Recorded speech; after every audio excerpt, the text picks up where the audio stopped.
നമസ്കാരം. Raf talk ഫുട്ബോളിലേക്ക് അവർക്കും സ്വാഗതം. ഇന്നലെ വേർഡർ ബ്രെമനെതിരെ ഏകപക്ഷീയമായ 3 ഗോളുകൾക്ക് ബയൺ മ്യൂണിക്ക് വിജയിച്ച് കയറുമ്പോൾ 2 ഗോളുകളാണ് ഹാരി കെയിൻ്റെ വക, ഒരു പെനാൽറ്റി ഗോളും അല്ലാത്തൊരു ഗോളും. അപ്പോൾ ഇതോടുകൂടി സംഭവിച്ചത് എന്താണെന്നറിയോ?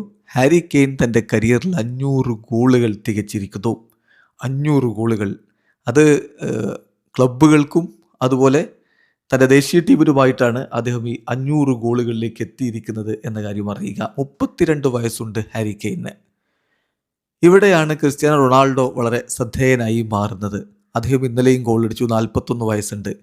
30 വയസ്സ് തികഞ്ഞതിന് ശേഷം ക്രിസ്ത്യാനോ റൊണാൾഡോ 499 ഗോളുകൾ അടിച്ചിരിക്കുന്നു.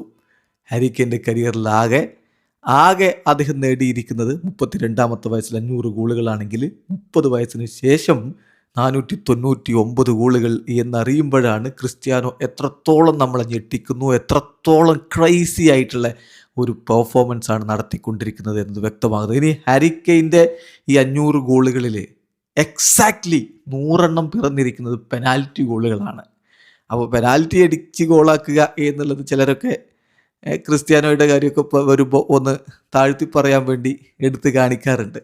ആ പെനാൽറ്റിയും ഗോളാണിടൂ, പെനാൽറ്റിയും കളിയിൽ നേടിയെടുക്കുന്നതാണ്. വേൾഡ് കപ്പുകൾ വരെ പെനാൽറ്റി കൊണ്ട് ജയിക്കാറില്ലേ? അതൊക്കെ നമ്മൾ കണ്ടിട്ടില്ലേ? അപ്പോൾ അങ്ങനെ തന്നെയാണ് ഹാരി കെയിൻ്റെ ഈ 500 ഗോളുകളിൽ 100 പെനാൽറ്റിയാണ്.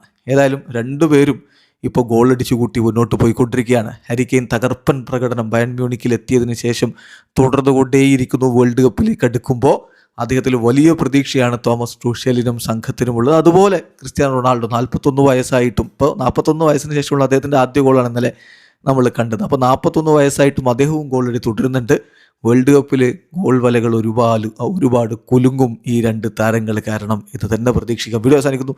ഫുട്ബോൾ ലോകത്ത് കൂടുതൽ വിശേഷങ്ങളുമായി റാഫ് ടോക്സ് വീണ്ടും എത്താം.